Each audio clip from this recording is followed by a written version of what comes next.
What's going on, guys? I'm a regular guy with the Regular Guy Firearms channel. Thanks for watching. Now, very obviously, the title for this video is incendiary as hell. Mainly it's designed to get you to click on the link. But there are actually a lot of truths to it. Now, as a disclaimer, I'm going to immediately say, right, that there's lots of gun lubes out there, like lubes that are specifically designed for guns, like Frog Lube and Slip 2000 and that type of stuff, right? That do work. They do work very, very well. The point of this video is not to detract people from using those types of lubes based on whether or not they work. It's more of, are they being oversold? Are you paying enormous amounts of money for something that essentially can be solved by very, very simple alternatives that have been around and have been proving their worth and in a lot of ways superiority forever? Okay. Now, here's the deal.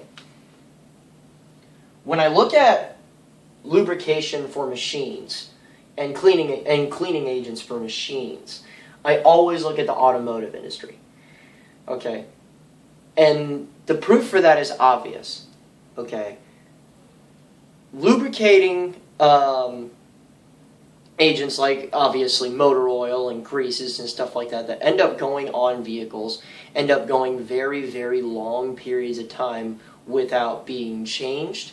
They go long periods of time without without any real type of relief from heat, and they go very long periods of time without any user interface, meaning there's no one going in there with a cloth and whatnot going to clean off all the little parts and stuff. So the bottom line of lubrication for just those machines is it's got to stay slick, it's got to protect the components that it's lubricating, it needs to stay, and it has to have a high heat resistance. And this is, of course, generally speaking. So what happens when I'm looking for a lubricating thing of some kind, like I'm looking for a type of gun oil, right? The very first thing that I'm going to turn to, generally speaking, is one of the two. And the first one would be conventional motor oil. Okay, yeah, you can go for synthetic oil. There's nothing wrong with that, obviously, but you're paying a little bit more. And the point here is that conventional oil is going to do all of the following, and the reason why synthetic oils is quote-unquote better for vehicles and stuff like that is just because it can keep those components alive, basically, for a longer period of time, and you can actually go longer periods of time without having to change that oil out. Comparatively speaking, anything that conventional oil is added to with firearms is absolutely positively negligible, meaning you will never use that thing hard enough or long enough for this to really be a factor as far as just length of time that your oil is in that firearm, because you're gonna end up cleaning the gun and you're gonna end up changing out the oil in it, essentially. Okay? So I typically go for 10-way, 30, or 40, okay? And you're using stuff like this, or you're going to your casserole or whatever, and I typically just get conventional oil. Now, depending on where you end up going to shop, midway around like $5 for a quart, right? And that quart of motor oil is just going to last forever. Okay, you guys know that I shoot a boatload, and a quart of oil will last somewhere around a year plus for me. Okay. So for guys that shoot way less, either for monetary reasons or whatever the reason really is, a quart of conventional motor oil that you're using to clean and lubricate that gun or guns is just going to last longer for you. Okay. And here's the thing about conventional motor oil, and a lot of people detract from it with no real merit at all on it. And it's funny because a lot of this stuff comes from military dudes, because we're taught to use CLP. CLP is pretty inferior, honestly. The only thing that I could really say is below it in quality as far as a firearms lubricant is like WD-40 and REM oil, which is just the thinnest stuff in the world. It'll bleed and burn out in a heartbeat. Even if the gun's just sitting there, it eventually just bleed out of it and evaporate. Okay, So when you go to stuff like conventional, I choose 10-40 or 10-30 instead of 5-20 and 30. Mainly because 10-30 and 40 is just a little bit more thick. Okay, we're not talking a massive difference here, obviously, but it's just a little bit more thick. And it does this job well. It stays there for a long period of time.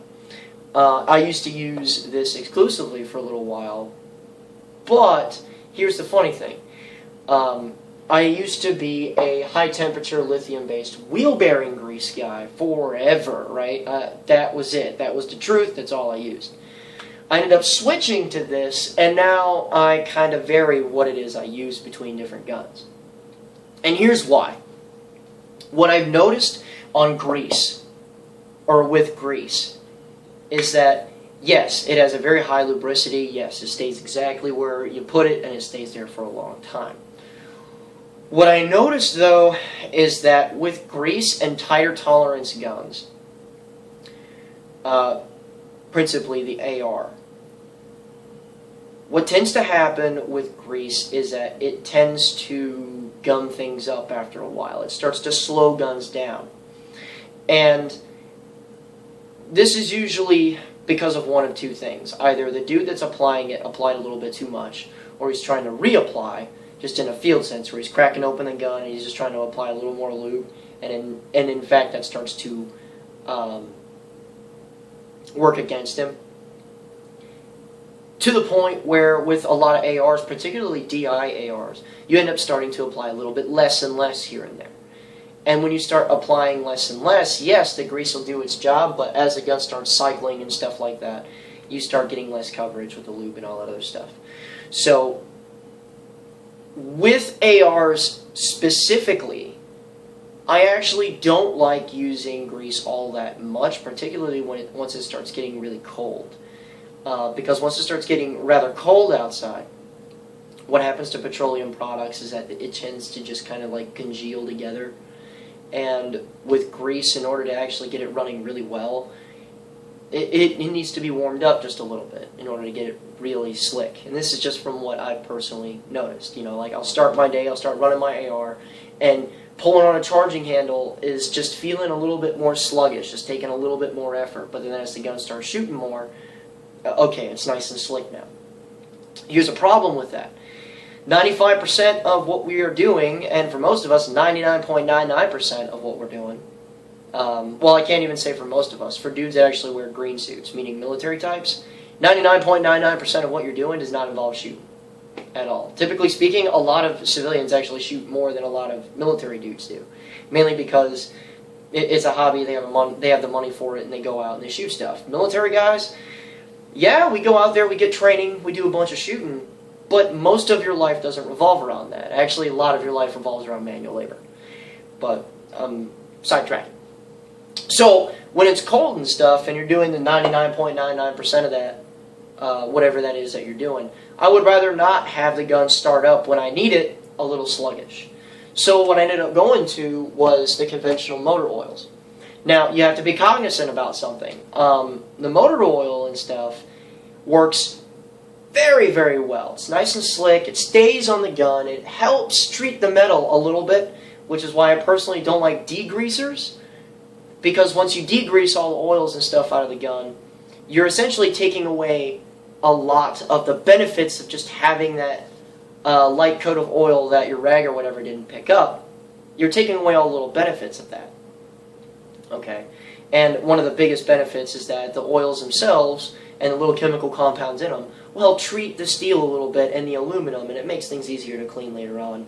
And it keeps things a little bit more slick so that when the gun's trying to cycle and stuff, it's not cycling on porous components.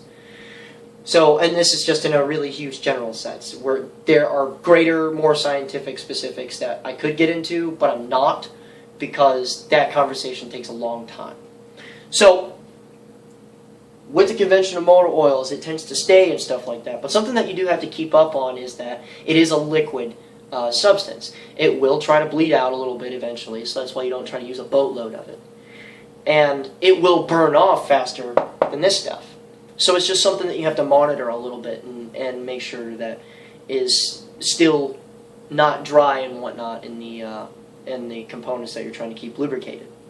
But this will stay for a long time, and it will keep the gun running for a long time. Matter of fact, the most I've ever shot with conventional, and this is all saying that I've bore bathed my barrel extension and everything else just because I run steel, and that's an important thing. If you need to know what bore bathing is, go check my videos, and you'll figure that out. But I bore bathed it. I've got my other components slicked up and everything, and the most I've fired with, it was actually 1040, not 30, was in 3 days I shot around 2,500 rounds in those 3 days on one coat of oil that I applied to an AR, and it ran the entire time. I had no issues with it, and I wanted to keep going. I wanted to see how long it would take for the barrel extension lube to dry out and for me to get a stuck case. And I realized then that I would have to keep pushing that further because I didn't have any issues. You know what I mean? Now, there's a lot of different places that grease can come into place as well, and the high-temperature lithium-based grease runs really, really good with more open-actioned guns. Okay, for the civilian side of the house, AKs, all day, every day, run grease. It's just smart to do. Okay, it's an open-to-action gun. There's lots of open spaces for components to move around and stuff, and that's by design. So it helps in the reliability factor, and with the grease applied to the proper places, the gun is just going to run forever. Okay, the only thing that's going to stop it is user error or a bad magazine. So Glocks too, the striker-fired variety of guns love grease. 1911s tend to not, because similar to ARs, because they're tighter tolerance guns, even if they're built properly and have a little bit of that wiggliness in them, they tend to be a little bit tighter than a bunch of other guns that are out there. So of course that's when we go to the conventional oil and stuff. So I talked about why exactly, or how, as far as the applications. Now why, for the whole automotive thing. There's a lot of guys out there that put a lot of different lubes out, and that work, they do, but the number one reason why it attract or a lot of people from it, and the number one reason why I just kind of step away from it, is that you are paying somewhere around 5 to 7 to 10 times more than you would for this stuff. And for the particular lengths of time that we're using these machines, this will keep up with that all day, every day.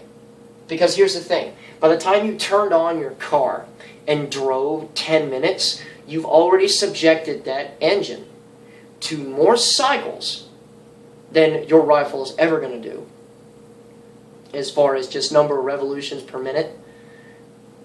Okay? It's working with violently moving components that move at several thousand RPMs. So in 10 minutes, you've already done far more than your firearm is ever going to do.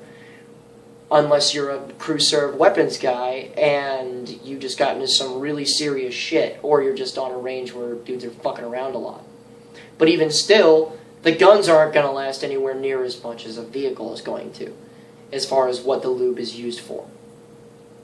Okay, and that's really it. I'm paying a lot more, and I'm asking a whole lot more from lube, when in reality, I'm not having it do that. Okay, I'm not having it do any of those things. Okay, and some of these lubes are out there and say, oh, well, you know, once you apply it after a while, it makes the gun easier to clean and everything else, as far as all the moving components. And that is true. Frog Lube does that really, really well. But then again, so does this. The only place that I see the aftermarket stuff or the gun lube stuff having any real validity is if you live in a place in a country, or if you are operating in a theater of war where the temperature reaches minus 25 degrees Fahrenheit. This doesn't keep up very good with that. And this just becomes a nightmare for those really super low temperatures. Okay, only reason why I know is because I've taken a few courses in Montana in January, and that was a spectacularly bad decision on my part coming out of Florida, because my balls were in my throat. It was fucking cold. So that is where the aftermarket arena does really well, is that it helps you with an increased resistance against ultra cold temperatures. But for the vast majority of us, we don't end up having to do most of that. Okay? The dudes from like Michigan and stuff like that deal with minus 20 degree winters very rarely, and this still does well in that. You know? So for the most part, I don't see the gun lube as an option to go with. So, you know, again, there's going to be a lot of different varying opinions on what it is that that I have to say. There's going to be a lot of dissent and hate on it also, but that's just the internet. Oh, last thing, I was going to make this point as well. For military dudes and grease, belt-fed guns and grease just go together. Okay? Your M2s, 249s, 240 Bravos, the Mark 19, if you get a tub of this stuff and just use it, you're never going to have a problem with cycling pretty much ever again, unless you don't know your stuff on an M2 and headspace and time the thing wrong. So, it is what it is, really, and I really freaking hate using that phrase. I'm trying to move away from it.